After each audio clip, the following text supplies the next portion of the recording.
Hey, it's Dr. Ellen, the Midlife Whisperer. Welcome to Rock Your Midlife. I am thrilled that you are here today. If you're a new listener, welcome. And if you're returning, thank you so much for tuning in. And if you're enjoying the show, please leave me a review. Let me know what you think about the show and the kind of guests you'd like to hear. You can always reach out to me at themidlifewhisperer.com. That's themidlifewhisperer.com. Today, we're going to talk about how to grow and glow and how to rock midlife reinvention. I wanted to start out with one of my favorite quotes, which is, and the day came when the risk to remain tight in a bud was more painful than the risk it took to blossom. And that is by Anais, who was a wonderful writer, journalist, author. And I have a question for you. When and how do you bloom? Because that is something I've been thinking a lot about, and realizing that there's two ways. I'm a big flower lover, so I'm always kind of looking at flowers and thinking about, God, when and how do you bloom? And there's really two ways at midlife. You can intentionally choose to reinvent yourself. And I have done this over and over again in my midlife. When I started out in my 40s, I had just been a celebrity chef for about a decade, and then I became a personal fitness trainer. And while I was a personal fitness trainer, I discovered coaching. So I became a health and wellness coach. And then I decided I need to get a PhD. And so I got a PhD in psychology. And here I am again. I've always had streams also of being a writer and speaking and helping people. That's always been at the heart of what I do. But you can go ahead and reinvent yourself. And we've got two podcasters on today. One podcaster is going to talk about that kind of intentional, making that decisions. And there are other podcaster. And the other way is going to talk about what happens when life throws you a curveball. Let's say I have a friend, your house burns down, your elderly parents, all of a sudden you got to be the caregiver. In my situation, you get breast cancer. Something happens, life throws you a major whammy, and all of a sudden your identity shifts, your life shifts. You just aren't the same person. And so this is something that happens so much at midlife because we have so many relationships, right? We've got that empty nest thing. Our kids are leaving. We've got kids. We've got the elderly parents. We've got friends, spouses. So there's a lot of people in our lives. And so life can really force you to change. And I think the interesting thing, first of all, is that life is more of a spiral than a straight line, right? We're never getting from A to Z in a direct way. Life is always throwing us in different directions. And it's like, God laughs when you plan, right? Things always happen differently. And what I find is that the do-it-yourself kind of reinvention really builds courage, empowerment, and confidence. But when life throws you a curveball, I feel like for me, I've learned so much humility, like looking death in the face and going like, wow, like I could die any day, all of us, that humility of, gosh, I am just this frail human. It builds a lot of faith and trust. Surrender has been a big piece for me of learning, that piece of it, and also understanding that serenity prayer, right? What you have control over, what you don't have control over, and knowing the difference between the two. But midlife, what often happens is we get really stuck. I would say 9 out of 10 women who come to me are totally stuck because that kind of reinvention that we're going to talk about, that intentional reinvention, we don't want to do because we don't like uncertainty. Our brains are totally programmed to keep us safe. And so, reinvention's scary. I like it. I've got, a tiger is a power animal. So I'm on my 12th life. But, reinvention can be scary. And so it's easier to just duck under that bearskin rug. I had a new client that I'm working with, and she's like, God, I just want to eat potato chips and watch Netflix. That's all I want to do. And I think with COVID, it made it even more difficult. So we stay stuck because of fear. But you can't expect to grow and stay the same. And if you're at midlife and you want to grow, you want to change, you want to rock your midlife, you got to step outside your comfort zone. You want to do that caterpillar to butterfly thing. It can be scary and painful, right? The caterpillar literally puts itself in a shroud. It makes this cocoon, it excretes a goo, which literally digests itself. But the cool thing is that the DNA remains the same. So the caterpillar and the butterfly have exactly the same DNA, even though only a few cells are left as that blueprint for the butterfly. And the other interesting thing is if you help a butterfly get out of the chrysalis, you kill it. We've got to struggle to get to that butterfly stage. So I would say in my journey, in my toolkit is totally self-compassion, which is totally about treating yourself the way you would a good friend, being kind rather than critical, being mindful when you are struggling, and understanding common humanity, which is just shit happens. It's just the way that life is. You know, when the Buddha looked over the wall and saw people dying and struggling and suffering and being sick, he realized, my God, this is normal. And then you don't feel so alone. And so in this context of reinvention, self-compassion is really a parachute and a life vest. It is a life vest. So when life hits you and you become that caregiver, or you get cancer, or your house burns down, you don't have to plunge right into fix-it mode. You can take a moment and go, oh my God, this hurts. Ow. And you can be there for yourself, not about fixing it, but about just giving yourself compassion because the struggle hurts, and it's super powerful for that. But it's also a parachute. So when you want to step outside your comfort zone and like start that podcast, write that book, travel the world, you know, do some online dating and meet somebody really cool and groovy, well, you've got this parachute that if you take a risk, you can also be there for yourself. So self-compassion is really powerful. And so let's get into the thick of it. I have two amazing women that I'm going to be talking to today. Our first is Emmy award-winning producer Kitty Eisele.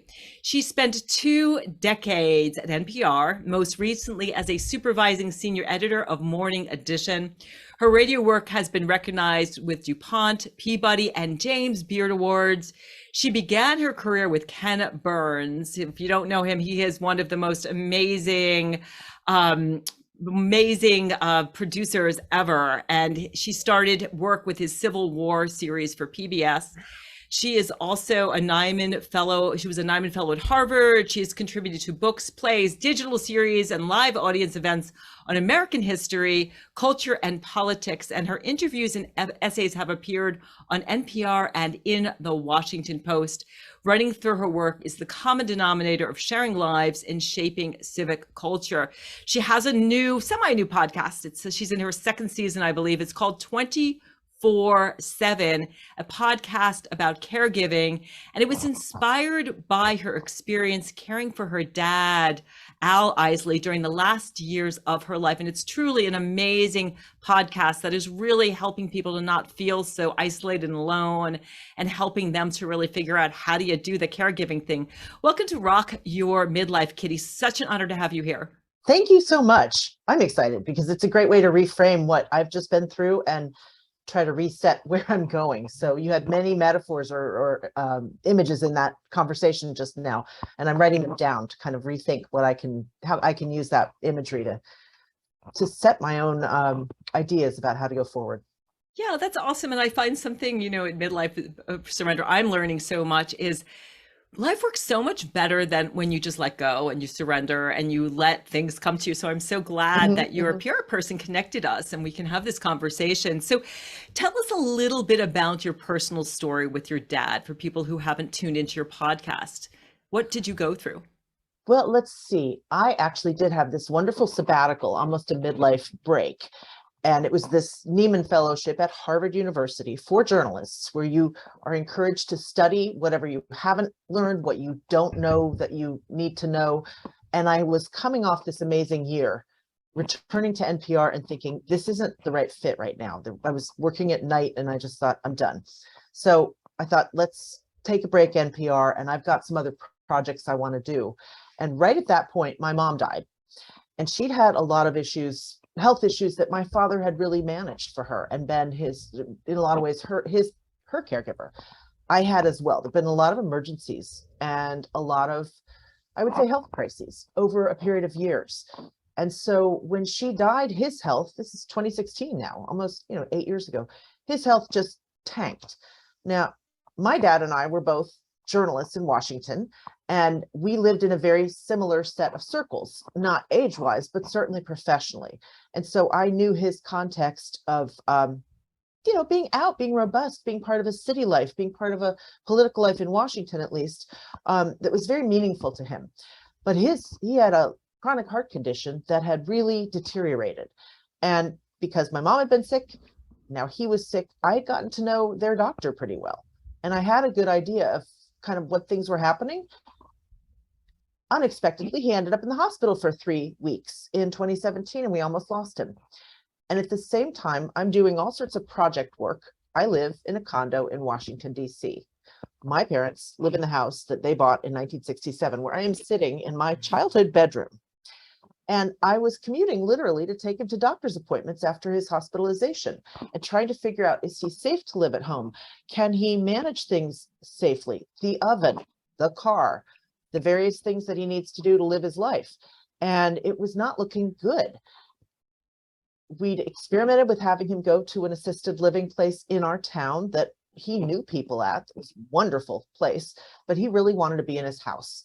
And not only, and I understand this, and I want for listeners or viewers to get this, I had to rethink a little what it was that he wanted, because I thought, he's lost his wife. This is a house he's lived in for over 50 years. This is everything familiar to him. And I was reading a lot about death and dying because we'd just been through this with my mom, and I was trying to get a grip on how do I approach this.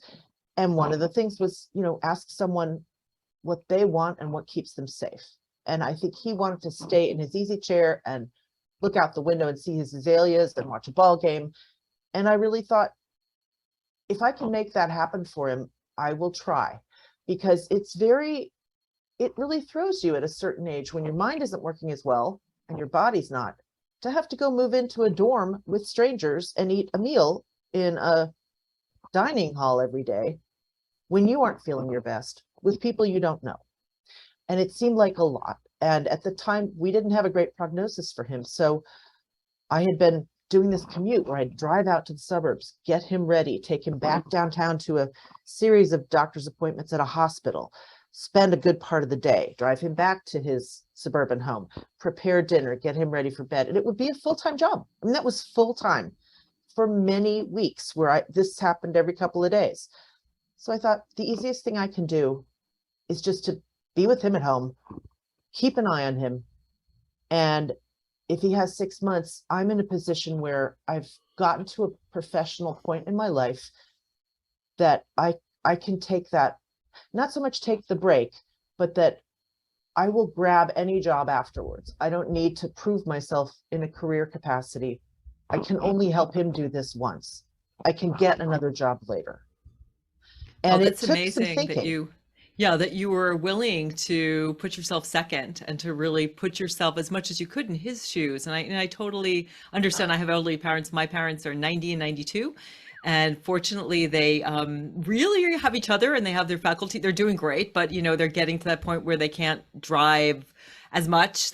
My dad's still driving, but it's hard, and so I'm curious about what was it like starting to parent your parent? It's a Tricky. hard shoes to step into, and you have you don't have the There's no training, roadmap. the knowledge or anything. What was that like? Right. Well, one thing I want to say is that I feel really grateful to my parents because they at least had done a lot of the paperwork, legal and medical, for what happens. Do we know who their doctor is? Do we know who their financial advisor is? Do we know where the will is? So I would say for anybody who is even at midlife for yourself, that is the kindest thing you can do for anyone you love, is to make sure that you have done your end of life advanced planning and make sure other people know how to find it and what your wishes are. Doesn't mean it was all perfect. And I will say, I did not, like, some halo did not come over me and say, oh, you can go be this saint and take care of your dad. This came after many emergencies, many trips to the hospital, getting lost, losing cars, things that had been increasingly difficult. So I wasn't just trying to be this sort of compassionate nurse. I was kind of at my wit's end, like, how do we make this stable? And so I had been really thinking about it. Becoming a parent to your parent, For a lot of people, I think it happens slowly and then suddenly. It often involves an accident, a fall, or a hospitalization. That's been my observation with many friends. So someone will have very typically a bad fall and an accident where they're hospitalized, and it will require them to go to usually a step down or a rehab facility. And that can take a lot of time to get someone well again, well enough to return to their house. And that's often where my friends have had the same experience, which is, oh, is that house really functional for an older person? Are there stairs they need to manage? Do they have an adequate, easy way in and out of the house? Do they need someone to look in on them? Maybe do the laundry because it's in the basement and there are stairs they can't navigate. So all these gradual things perhaps you start to recognize that you might need to help put in place. In our case, my dad was in the ICU for 3 weeks. We had to organize a place for him to go recover after that. I am again grateful because my mom had died. Their financial advisor had gathered myself, my sister, and my dad to say, one of you daughters needs to have power of attorney. And we'll get that paperwork signed. So, your mom had it before. In our case, that meant we could call him and get some money moved around so that if we had to move my dad somewhere permanently, we had the facility to do it. We had the option, as opposed to looking at our bank accounts and saying, can we come up with this massive amount of money? The fact that we'd already been introduced to him, that his doctor was on board, knowing the players in my parents' life made this a lot easier. So even though parenting my parent was really tricky, and it wasn't anything anybody was going, oh, come on in, look at my bank account, let's go through the numbers. Eventually that did happen. And the fact that my dad had been quite sick, he recognized that his daughters needed to be able to do this kind of help for him. So over time, he was having cognitive challenges because heart failure can lead to oxygen loss to your brain. And we sort of tiptoed into, let's make sure we have details for the bank account. Let's make sure your bills are on auto pay. Can I make sure that we're going to start introducing a caregiver who might come a few hours a week to make sure that we get you your physical therapy. She helps you exercise. She helps me with preparing meals. Your question is bigger though. Yeah, so I'm kind of I'm kind of curious, stepping back a little bit, knowing where you are now, because you're talking a lot about the process, which is super important to know, have those things in place. So if you're listening, I know a lot of my listeners have elderly parents. So to make sure that there is power of attorney and that, you do have ability to be able to support them. But I'm curious about sort of the identity shift, right? So you are a super accomplished, high achieving producer. And then all of a sudden, you're literally having to maybe change bedpans and make sure that your dad doesn't, I know there was a beautiful piece about get in a car and cut his hair and all of these things. What was the identity piece like when you realize, my God, this is like, I don't know if you've been a parent. I know for me, when I've helped people, I helped my mother-in-law, pass, and it was so much like having toddlers. That's exactly Except it. they're big toddlers and they weigh like 180-pound toddlers. Willful, yes. Yeah. And they have an adult life behind them. So why would they want you to take over that? And what was it like for you internally to have to shift your identity for, I think it was a period of what, about a year, year and a half? 3 years, to do that. I think I wanted to control it more than it could be controlled. And so I over controlled in the beginning. And even we had a conversation about, I can do some of these things. Well, yes and no, you can do some of these things, but some of these things are not working. If that's really common, by the way. Isolation, really. To over control, because that surrender, we don't want to surrender, right? We want to feel like I'm in control of my life, and so we overcompensate and try to control too much. And I think it was the recent experience of having my mother die after some serious health challenges that I just thought, I can't go through this again. I don't want this again. I want us to be able to have a glide path. If Dad's health is really declining, how can we make this less awful and comforting for him? Because he's just had a huge loss. his wife of 56 years at that point or something, or 55. So I was writing crazy things in notes in my computer after some of these experiences where I was just like, I can't believe I'm in this position. How do I don't understand how to do this. I've never even seen people have to do this. It's not visualized in popular culture, entertainment. I will say there are 50 million of us in America right now taking care of someone over 50 unpaid. 50 million people are doing this. That's like a sixth of the population. But I saw nothing. And the only thing that kept me kind of able to think to reframe it as a parent to my parent were friends who'd done it and were laughing about it. And I thought, I can't laugh at my dad, but I'm certainly laughing at this situation when I'm not sobbing. And it took a lot of work to not be overly depressed. And I think I really did get very depressed, partly because he was for a period of time. And I just felt like, I want to fix this. I don't want him to feel so sad because it makes me feel bad. And I had to sort of recognize that, of course, he's sad. He's grieving a huge loss. He's reckoning with his own mortality, even if he doesn't want to. I don't know what the right way is to help him deal with that stuff if I need to. Are there friends he needs to see more of, or ways we can keep him involved? I can't make his unhappiness or maybe his discomfort go away, but I want to, because it makes me uncomfortable. So the parenting your parent had to do with me realizing, like, this is his time and his job. I can't, and nor should I necessarily try to prevent that. That's about me not hurting. And we did talk to his physician about some of the ongoing stuff, because when you've got heart failure and you're on a lot of medications and suddenly your life is very different, depression happens a lot in older people. So we got him some medication that I think really helped after a year or two. And then COVID happened and everything changed. Yeah, it was crazy. I think a lot of us, really had to take care of our parents during COVID because they were the most vulnerable. Mm-hmm. They couldn't even go to the grocery store. Right. And so, and I know that my siblings who are in the same, city as my parents really were helping my parents all the time and taking that burden. So, so what did you ultimately learn, Kitty, from this experience? How did you grow? I grew, but it was painful growth, just like being a sluggish chrysalis. I mean, a gooey mess inside. I think I'm still in the shell. You mentioned you were a tiger. I'm year of the rabbit.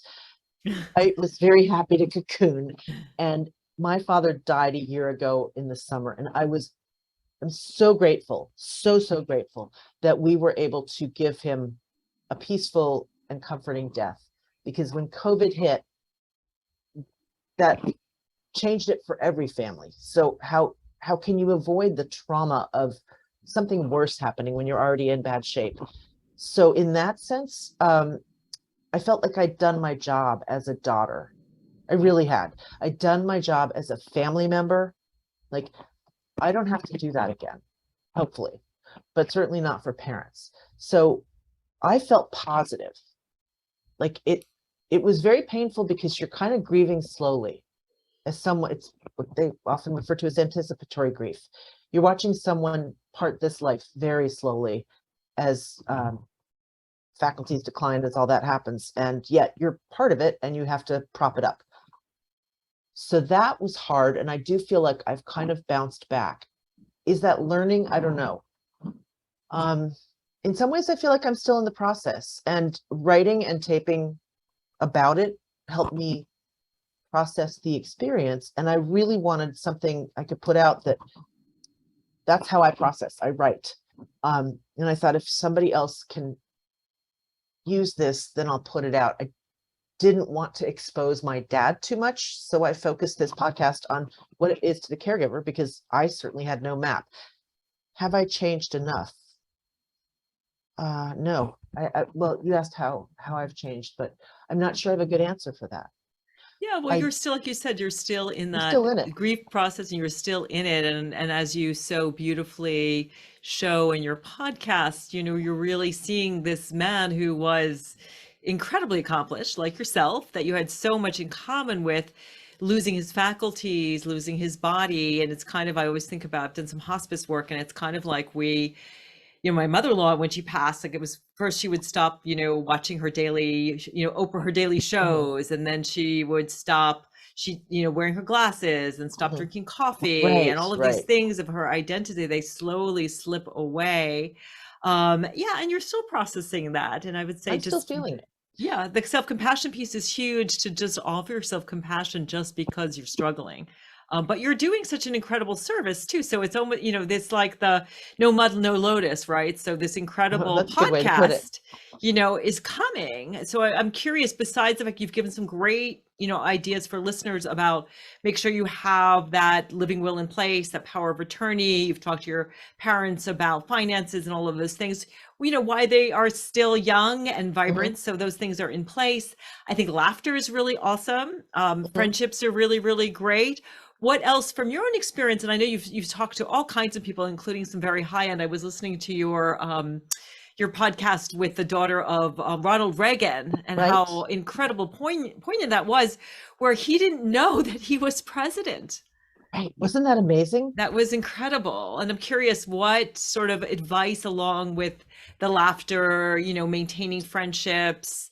I don't know if there's self-care practices that you continue to engage in. What are some of the best, tips that you would give for someone who is facing a similar situation? Patty Davis, Ronald Reagan's daughter, became very active in an Alzheimer's caregiving practice during his illness with Alzheimer's. He lived for 10 years with Alzheimer's. And she, in a way that you talk about surrender, she talked about that as well. Like, you have to be able to show up with your whole self and be willing to let go of whatever issues you had with your parents, whatever old unresolved stuff, because it will come up and get in the way. It doesn't mean you deny that you may have had conflicts about things, but I didn't have that level of maybe difficulty. I think she acknowledges it with her mother, certainly. But she talks really seriously about how she reframed what this experience was going to be for her. She couldn't go out there and just take control of it, or bring the baggage that she'd had as the daughter of California's governor during a really tumultuous time, and then the president, and a difficult relationship with her parent, her mother. I think that was it. Like you, again, like you say, surrender. That's not a passive concept. Yeah, it's really, it follows those 5 stages of grief. We start off with denial, and then we work our way to acceptance, which doesn't mean that you like what's going on, but it means that you are accept what is. And it sounds like there's a tremendous amount of healing. Like when you talk about your experience, that you were able to be there for your dad and love him the way that he loved and took care of you, and that you Yes, can look back on it and have like, I have no regrets. I gave my exactly. dad the send off that he wanted and that he deserved, and I did my best. So kudos to you. And now using again the your experience to grow this new Lotus, where it is we could do a whole other show about what's wrong with our culture, where we don't have the things in place to Mhm. honor people as they are aging. So we're going to take a little bit of break, and when we Okay. come back, we are going to talk to Wendy Battles about the other kind of reinvention, where you intentionally decide to move in a new direction. Hey, you're listening to Rock Your Midlife. We'll see you after the break. Hey, welcome back. It's Dr. Ellen, the Midlife Whisperer. I want to let you know that the show is sponsored by the Optimal.me for the midlifer who wants to feel younger, stay active, independent, and energetic without pain or injury, and feel confident that this phase of life is their best yet. Take control of how you age with the Optimal.me. You're never too old to take a smarter approach to aging, and give yourself the freedom to make this chapter whatever you hoped for and more. I have been using their website, loving their integrated movement. I've been a jock my whole life, but I sometimes don't do all the strength and stretching and stabilizing that I need to do. And your first 30 days are absolutely free. So check out the optimal.me. And before the break, we were talking to the amazing Kitty Eisele. And I just have to say, Kitty, even just sharing your story and having so much just your heart on your sleeve, like right there. The immediacy of what's happened is such a powerful thing, the ability so that people don't feel so alone. And we're going to talk about the other kind of reinvention, the intentional, with Wendy Battles. But before I formally introduce Wendy, I want Wendy to ask Kitty a question. Kitty, I loved your story. I'm on a similar caregiving journey, so it was especially pertinent to me. And my question for you is, knowing what you now know, having experienced this journey, if there was something you would do differently in the future, if you had to care for someone else, what would that one thing be? I would have hired more help earlier. I do feel like it's such a good question, first of all, because otherwise, how do you learn from this stuff? Because my dad did not want to be in an assisted living place, even though he'd gone there for some rehab and things, I don't know that I realized how much work it was. And it's not a toddler. There's a 180-pound person there. Just lifting and helping move can be very taxing. And at some point, my dad lost the ability to walk. So myself and the caregiver we were doing all the lifting and moving and sort of transiting him around the house. I might have pushed myself harder to think, is this the best solution we have?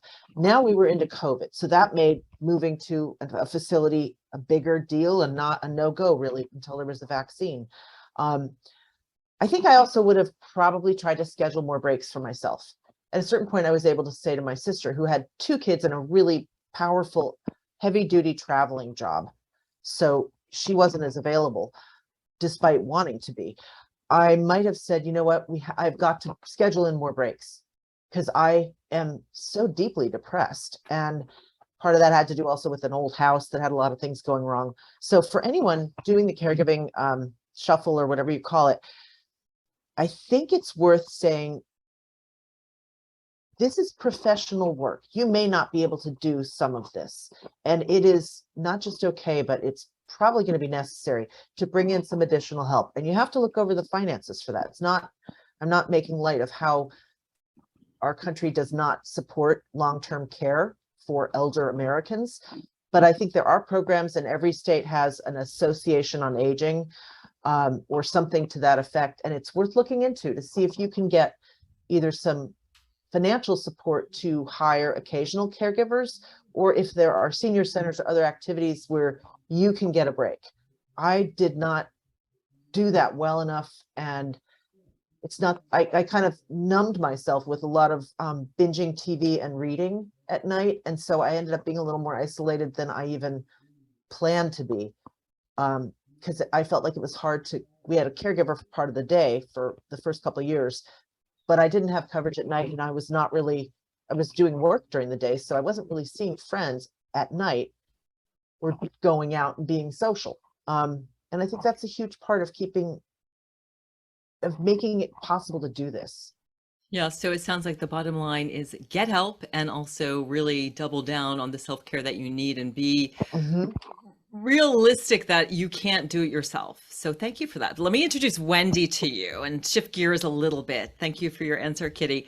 Cybersecurity awareness expert at Yale University by day, Wendy Battles pursues her passion for celebrating, illuminating, and elevating older women by night. As the host of the Reinvention Rebels podcast, Wendy interviews bold and unapologetic women 50 to 90 years young who have reinvented themselves later in life to see new possibilities.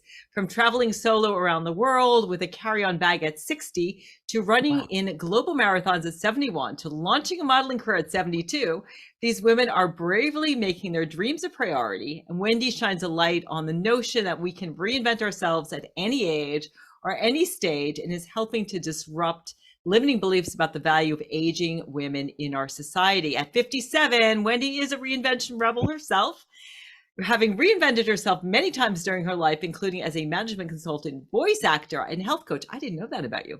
Her most recent reinvention as a podcast host is by far her most rewarding. Along her journey for great self-awareness, she's learned the art of living on purpose and embracing life with more joy, ease, and trust. Welcome to Rock Your Midlife, Wendy. Ellen, thank you so much. It is such a pleasure to be here with you. And to talk about our reinvention journeys, because I think most of us have had many.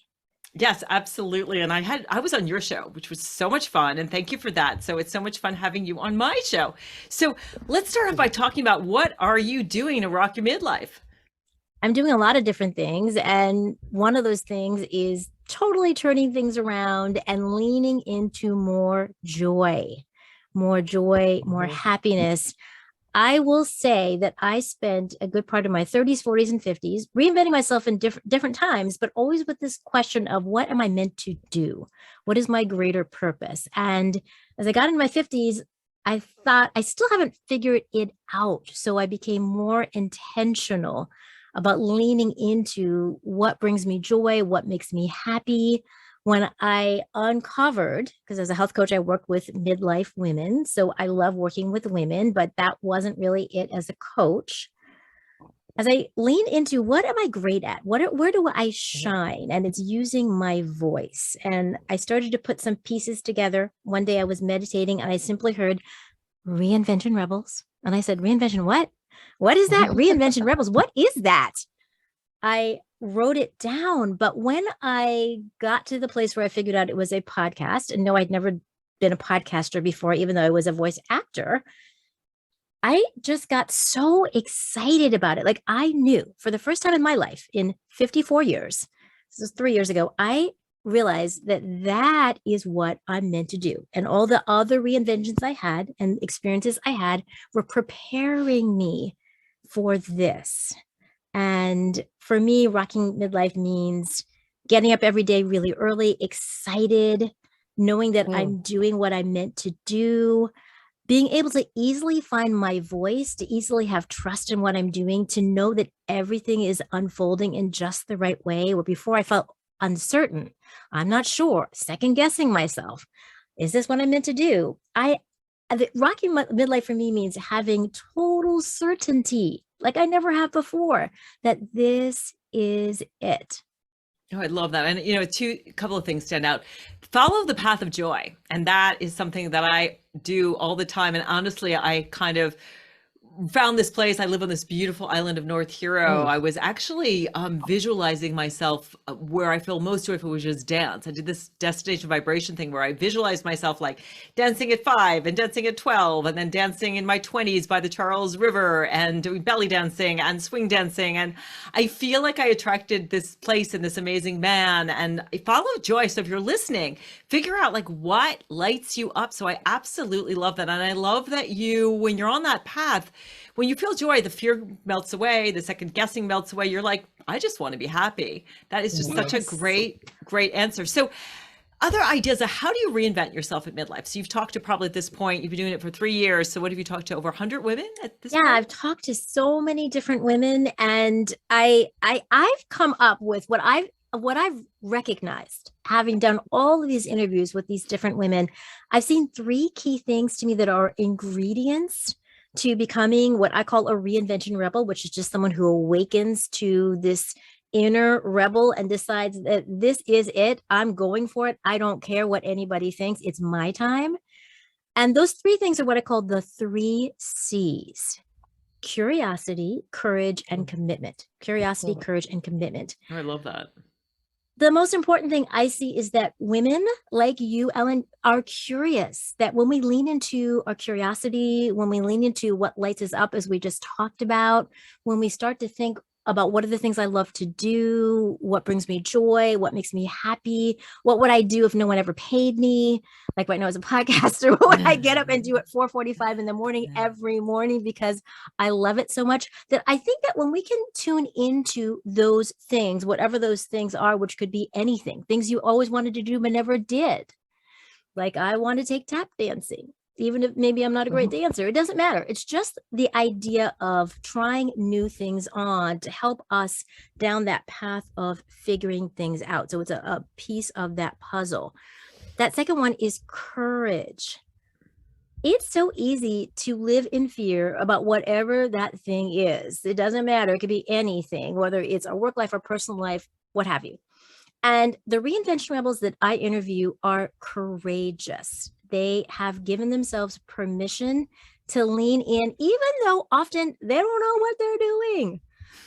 I don't know what I was doing as a podcaster, right?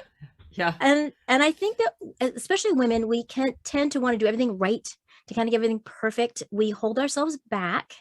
And I think there's so much value in taking small steps. Even if you don't know the how, you just know what, like, oh, what I want to have a podcast. And I could lean into that by just simply asking someone, I know you're a podcaster. Could you help me figure out where I could start? So taking small steps, even when we feel fearful, to help build our courage muscle that helps propel us forward to the next thing. And when we can break it down into those small steps, it helps us do it with more ease. So courage is really important. And the third thing that these reinvention rebels really possess is commitment. And by that, I mean self-commitment. They are committed to themselves. They are unapologetic about saying, it is my time and I am going to do this. And I don't care what the naysayers say, or why would you do that at that age, Kitty? Like, what are you thinking? Ellen, really? Do you really think that's a good idea? They're able to see past that narrative. They're able to own, I really want to do this. I'm willing to figure out how to do this. And I'm going to carve out the space, whatever that means to each of us. I'm willing to carve out the space to make that happen. And for me, a great example is I said, okay, I am going to start getting up at 5 a.m. to work on this because I have a full-time job. I was like, well, that's not early enough. I'm going to go to 4:45. So I just decided, 5 days a week at 4:45, I get up, I meditate for a few minutes, and then I get started and I do it for 2.5 hours, depending on the day before I break into exercise. And that was me making a commitment to make this happen in a way that works for me so that I can pursue my passion. But I also have a job I love. And I'm not going to just quit my job to do this. I mean, I could, but I'm not going to do that. So it's that idea of how can I be committed to this stuff? And I'll just tell you this one story. One of my guests, Mary, who is the runner, she started running at 55. She was always overweight her entire life. She was on the treadmill one day at the gym, and she just said, I'm going to just turn up the speed a little bit. She didn't know why. She just did it. Well, she started jogging, and she said, I kind of like this. And we live in a town where there are tons of runners. And so she told everybody she knew that she was going to run in our road race, our New Haven road race, which is every Labor Day, 5K. She told everybody she knew, so she would make herself do it. That idea of self-commitment. I'm so committed to doing this that I'm going to tell other people because I'd be too embarrassed to tell them, well, I changed my mind. So self-commitment, that idea of committing to ourselves, is that third C. So courage, curiosity, courage, and commitment. I love that. Sounds like an amazing book. And I want to add too that there's so much cool research that shows when you turn up the curiosity knob, you turn down the anxiety knob. So when you get curious, and even curious about like, why am I feeling anxious, or why am I, feeling whatever it is that you're feeling, but you can't be curious and anxious at the same time. So I get like, when I get anxious around some of like things like public speaking, I'll get curious, like, why are you feeling this way? And sometimes my curiosity will say, okay, this is why, whether that's old programming or you better rehearse your butt off, whatever it is. And then the courage piece is so key because courage comes from the French word cœur, which means heart. So courage isn't just about being brave. It's about following a path with heart. And I think at midlife, as sort of Kitty was saying, we want certainty so much. We hold on to certainty that we choke off intuition, that little voice that says, yes, yeah, Reinvention Rebel, or, you do a podcast, write that book, because we want that certainty and we're not willing to sort of, put our heart out there and listen to our heart, listen to our gut. And the commitment piece is really important. I love that story because when you commit, you shut that door. And so it's so easy to procrastinate, not move forward, to back out. And so the commitment piece is huge. I love that. It feels like a book. So tell me, in what ways have you grown during your midlife? What's different about Wendy versus Wendy at 57, right? Versus Wendy at 47 or 37?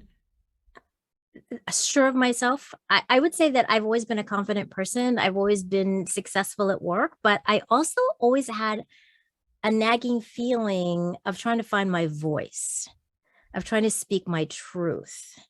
So yes, I could do that. I could do all those things and be good at work, but I still felt like something was missing. So I think one of the things that's different is that I very naturally, without having to like force things, sometimes we force things like if I just do X, Y, and Z, I can try to make this work. And there isn't that feeling. There's much more flow in midlife for me in a way that I have not had before. And I do believe it's because I found something that lights me up so much, and that light just naturally radiates out, and I can do it with so much joy. So that flow was missing. And sometimes things felt really forced.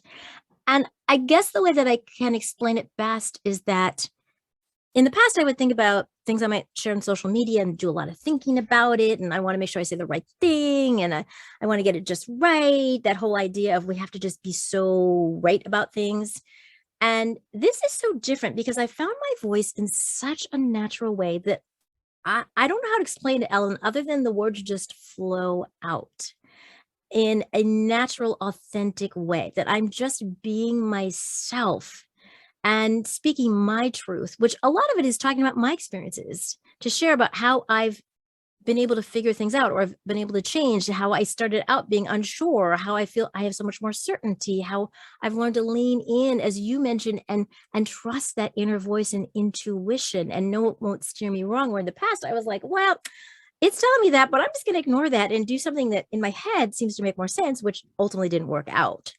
So getting in that flow has, in unexpected ways, given me this total confidence about what's possible. And I just know that everything is unfolding in just the right way, where before I would worry about things. Well, if I do this, maybe this will happen. And if it's this mental calculus, where now I feel like I'm much more calm and present and grounded and trusting that things are simply unfolding in the right way.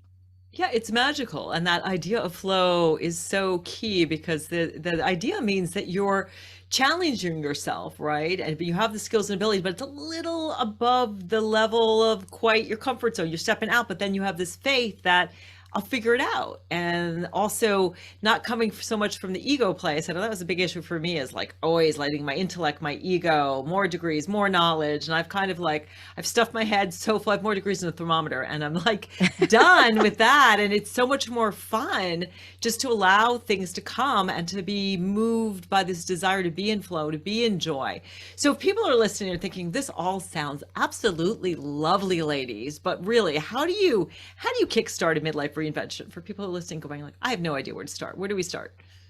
I like to start by journaling, getting quiet, setting a timer. It could be as simple as setting a timer for 15 or 20 minutes, sitting quietly and just seeing what bubbles up, maybe meditating first, but seeing what bubbles up, writing down what comes to you.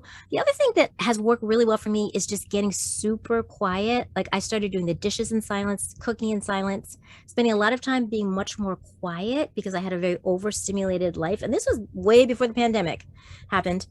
And that was really key for me to kind of notice some of those things that bubbled up because I was listening. My radar was on. And I think one of the keys to our midlife reinvention is getting more quiet, slowing down, being much more still so we can actually hear those messages that are naturally bubbling up.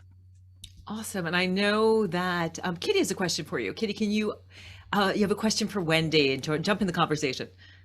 Briefly, it's a question and observation, which every call-in person makes, but you talked about joy. And going through COVID, folks, I thought, how I want to buy a place at the beach. And I realized, what's really behind that? Do you really want to spend your money at the beach? And I was like, no, what I need is sunlight. I really need better weather, better climate. And then I thought, well, how many summers do you have left that you use a place at the beach? And it wasn't macabre. It was wonderful. It sort of reset me to think, I'm 58. If I have 20 other good summers, how do I find my joy? Like, not find it's, I'm going to be joyful in everything I'm doing, because what's the point otherwise? And I don't think I would have had quite that framework. So what you said about finding joy is like, it's intentional. It's not loopy. It's, look, we've got this beautiful thing. We're in the middle of life with all its complications, but as I've aged, that's been part of it. I know we're short on time, so I'm echoing what you said to say thank you, because validated something for me. And also being committed, I started the podcast before I had any support for it. And I was doing it out of my bedroom. And I was like, I'm an audio professional. This sucks. And I decided perfect is the enemy of the good. Yes. And lo and behold, Texas Public Radio said, we want to do something with this. And the Biggs Institute at the University of San Antonio came in and funded it. So I have to give them a shout out, but it's back to your thing about the courage to try something and then the commitment to say, I'm going to do it. And that, as you said, something unfolded. So thank you, because I'm going to really write those 3 things down and check with myself about what your ideas are. I love because it. I have a lot of reinventing to go. Yeah, I love that. I love We're that. always reinventing. I just want to say too, enjoy, people are always asking the difference between joy and happiness. And so I think so often we live in this consumer culture that tells us when we have that thing, that house, that car, we lose the weight, we have the mate, we have the house, the beach, all of that stuff, then we'll be happy.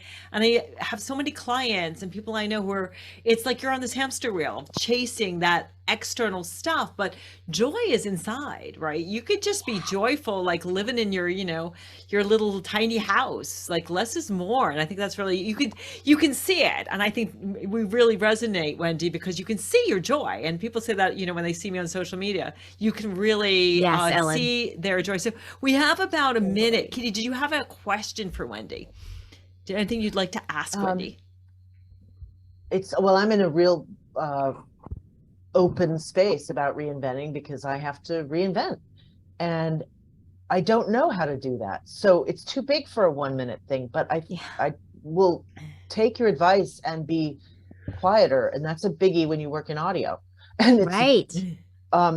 Because I'm going to need that. So my question is really, well, how do I start?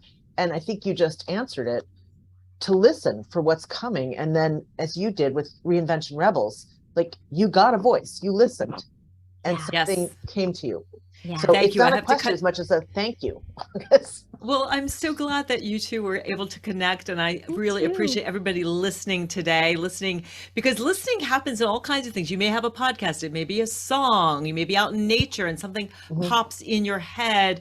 Spirit shows up, intuition shows up when we are present and when we are quiet. So thank you, Kitty, so much. Thank you, Wendy. It's been a joy to connect with both of you and get to know you all on a deeper level. Thank you, everyone, for listening. I so appreciate each and every one of you.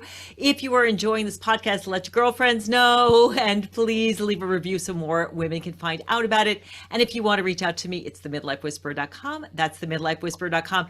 Thanks so much, and I will see you on our next episode.